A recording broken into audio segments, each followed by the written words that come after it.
Arthur's glowing green handprint imprinted on the wall of the cave with a faint suctioning sound. The entire cave began to glow green, and Casey's stomach turned as he was instantly brought back to the horrible night when he had been struck by the glowing green lightning. Could that have somehow been Arthur's doing as well? As Arthur himself stood transfixed, staring numbly at the wall of his dwelling, the hand paint began to bore into the side of the mountain. Slowly, the hard rock began to drip, to ooze, until a mass of green liquid began to pour from the stone, like blood seeping from a wound. Sizzle. An emerald gas began to emerge from the rock. Casey knew it didn't take a genius to determine that it must be poisonous. He also knew that if they stood there ingesting it for too long, they were bound to be toast. In an effort to save both himself and his new master, Casey approached Arthur and began to shake the old man by his shoulders. "Arthur, snap out of it already! You're going to kill us both!" But Arthur remained staring at the wall, at the glowing handprint that was getting increasingly larger by the moment.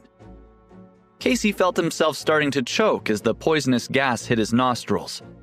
He at least had built up a tolerance to poison at this point, but he knew that Arthur was likely helpless to defend himself against the noxious substance now streaming from the walls of the cave.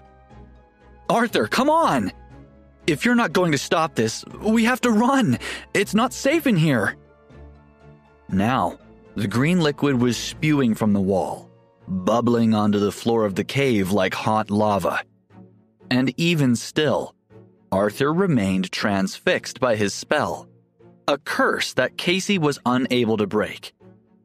But then suddenly, just as Casey was about to bolt and run from the cave, to save himself if he couldn't save his poor master, Arthur suddenly let out a sharp yelp of pain. His face contorted in agony as, bang! Arthur fell to the floor of the cave, shaking like a leaf in a tree on a windy day. His face continued to warp itself in exceptional pain as he spat out a mouthful of what looked to be glowing green blood. "Master!" Casey watched Arthur struggling, horrified. His surge of emotion was complicated. Arthur had been his captor, his tormentor. But at the same time, this man was his master, and also the only person who mattered to Casey in this world. Not to mention that Arthur had yet to dispel the poison in Casey's body, and Casey feared he would perish in this cruel world without that old man. Using all of the strength and magical abilities he could muster, Casey ran to Arthur. He took the old man in his arms and fled from the cave, finally exhaustedly dropping him in front of a large boulder. Casey hoped fervently that no serpent would take this opportunity to attack. That would be more than he could bear after this terrible day. After scooping the old man into his arms once more and placing him gently atop the boulder, Casey began to shake Arthur with all of his might. They were now free of the dangerous poison in the cave, but Casey was keenly aware that they weren't out of the woods yet. "Master, please, wake up! I'm begging you to wake up! It isn't your time yet, Master. You're needed in this world. I need you to live." Finally, the old man slowly, painfully opened his eyes and regarded his young disciple thoughtfully. "It must be my time, I suppose, young master. I will die with no regrets.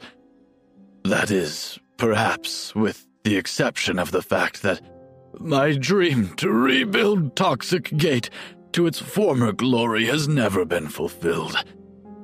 Alas, it is too late now." With that, Arthur spat out another mouthful of blood. The veins on his body were now starting to swell, pulsating with a horrific golden green glow. "Master, no! It isn't your time to die. Just tell me what to do. How to rid you of the poison, and I can save you. I've been cultivating my magic. I think I have the ability if you just walk me through the steps." Arthur smiled faintly, and reached out a gnarled old hand to stroke the boy's face. "Spoken like a true disciple, my boy. But it's too late, even for the greatest of magic. The poison has already taken its hold, I'm afraid." Casey could not help but feel his heart ache at his master, who was dying so painfully before him. Then Casey smiled suddenly, as an idea dawned on him. "Master, with or without you, I can pick up the baton and rebuild Toxic Gate to its former glory. What would you say about that?" All of a sudden, the old man's face lit up despite his evident pain. "You would do that for me? Even if I'm not around to continue the charge? You know that in my current weakened state, I am powerless to concoct any sort of an antidote for you. So, if this is simply a play to save yourself..." Casey let out a short, bitter laugh. "I wasn't trying to get the antidote. Although, yes, that would have been nice before you left me to fend for myself. But no, I mean it. I could rebuild this terrain to its former glory. I could do it in your honor, my master." Emotion flooded Arthur's face. Suddenly, the old man extended his hands, beckoning for Casey to step toward him. As Casey neared closer, the old man used a final burst of strength to take Casey's head into his hands, positioning their foreheads until they touched. "I can't create an antidote. That much is true," the old man muttered. His forehead was hot, feverish, and Casey wished he could wriggle away from his grasp. But it was clear that the man was trying to convey a dying message to him. Arthur let out a long, rasping breath, and then continued. "However, what I can do is pass along some of my magic to you through one final spell. I won't be able to pass all of it. I don't have that many hours left in this world. But I can pass some. Enough that you can use it to suppress the poison when you need it, and also to channel the poison into even more powerful magic." Casey's spirits leaped as he realized to his delight that perhaps the old man's death was not a death sentence for him as well. He felt his heart swell with gratitude at the immense sacrifice Arthur was making for him in his last minutes alive. "Thank you, dear master. I will remember you fondly, and I will not forget your final wishes. I can promise you that..." Arthur pulled Casey still closer to him, and suddenly, Casey felt his own veins surging with warm, pulsating energy.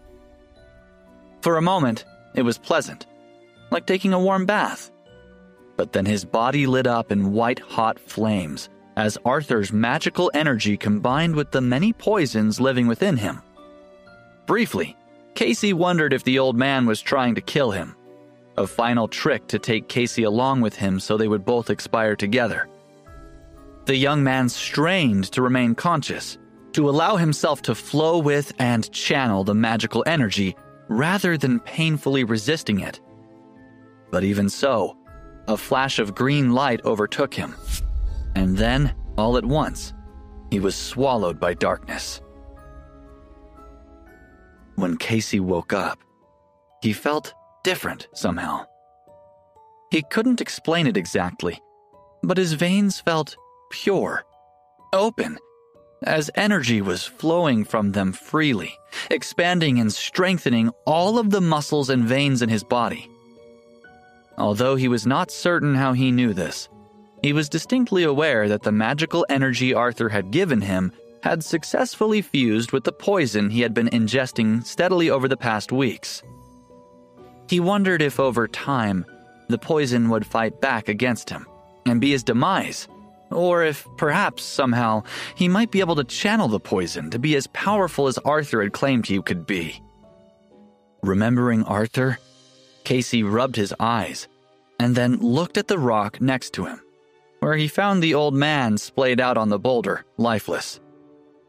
In a somber moment, Casey slowly closed the lids to the old man's eyes, saying goodbye to his master forever. Their journey had been a brief, tumultuous one, and his master had been a complicated figure. But even so, life was so fragile, and Casey could not deny a surprising feeling of fondness for the old man. It was at this moment that Casey made it his mission to do as he had promised and revitalize the kingdom of Toxic Gate in the old man's honor. With Arthur's magical abilities combining with his own unique poisons, perhaps Casey would be able to accomplish this seemingly impossible feat. At the very least, he resolved he would try. But then, suddenly, ow! Casey felt his veins begin to throb, a telltale sign that the poison living within him was beginning to make its presence known. This happened to him every now and then, and in the past, the old man would wave his hands in the air, conducting some sort of a magical spell to help the pain subside and his body equalize back to normal. But instead, now, Casey knew that he was the master, the one who was in charge. As his eyes strayed to the old man, whose body was still splayed out on the rock, he knew that he would have to ignore his own pain and begin to dig the man's grave. Several hours later, after creating a makeshift shovel from a rock and digging in the dirt until his palms bled and his shoulders ached, Casey finally had dug a grave and buried the old man. The ritual was somber and difficult, but he was glad that that was all in the past. Now, Casey wandered to the cave, holding his breath to prevent himself from ingesting the poisonous fumes that were still billowing from within. He knew that Arthur kept a book of magical spells near the entrance to the cave, and he hoped that he could locate the book quickly and then remove it from the cave to study it and try to glean some information about how to neutralize the poisons. As Casey's eyes flickered along the cave, suddenly, there! He spotted the book. Casey grabbed the thickly bound black notebook, which he had to guess was even older than he was. Sitting next to the book was a black robe that the old man sometimes wore as a sort of magical protective armor. Then, he tore away from the toxic wasteland at full speed, before he could ingest any more poisonous fumes. After all, there was no longer anyone to protect him from the perils in this dangerous world. He was all on his own to fend for himself. As he returned to the rock that would be his new home, at least for the time being, Casey studied the book and all the spells it contained. He believed he would be able to channel them to cultivate his magical abilities and protect himself from the poison that was within him. But still, the thought nagged at him. What if he wasn't able to free himself from these poisons, or from this terrible land as a whole? Before Casey could consider these questions in depth, however, a wave of exhaustion suddenly came over him like a fearsome tsunami. The truth was that he had been through the ringer on this day. He had been tortured with poisons, forced to accept the old man as his master, and then, finally, left to try to save the old man's life as well as his own. Not to mention all the digging he had done to bury his master. Yes, it had been a long day. And so, still wearing the black robe and holding the magical notebook in his hands, Casey allowed his eyes to droop closed as he fell into a deep sleep. Casey's dreams took him to a strange and unfamiliar world, a place unlike the hellscape where he currently lived, or the world that he had previously occupied back in his former life. Instead, Casey found himself in a vast expanse of whiteness. The world seemed to be spinning on its axis, moving faster than any world he had ever lived in would ever moved. Casey tried to adjust his eyes to the white, but they would not focus, The world around him remained dense and blurred, as if he had stepped into some sort of fairy tale. In his dream, a golden orb pierced through the sky. The sunlight reflected in colors more vibrant than anything he had ever experienced in his life as the light streamed through the white mist. And strangely, although the light appeared far away, it seemed to be getting closer and closer, brighter and brighter. He rubbed his eyes and blinked, wondering if perhaps he was just going snowblind. But when he opened his eyes as wide as they would go, the sun in the sky was now bigger and clearer than ever before. And then suddenly, the golden light transformed into a golden pagoda, overflowing with rays of sunshine and vibrant color and rotating before his eyes. In the dream, Casey felt filled up, kissed by a golden light and entirely satisfied. For a moment, it seemed to Casey that everything was going to be okay in his universe.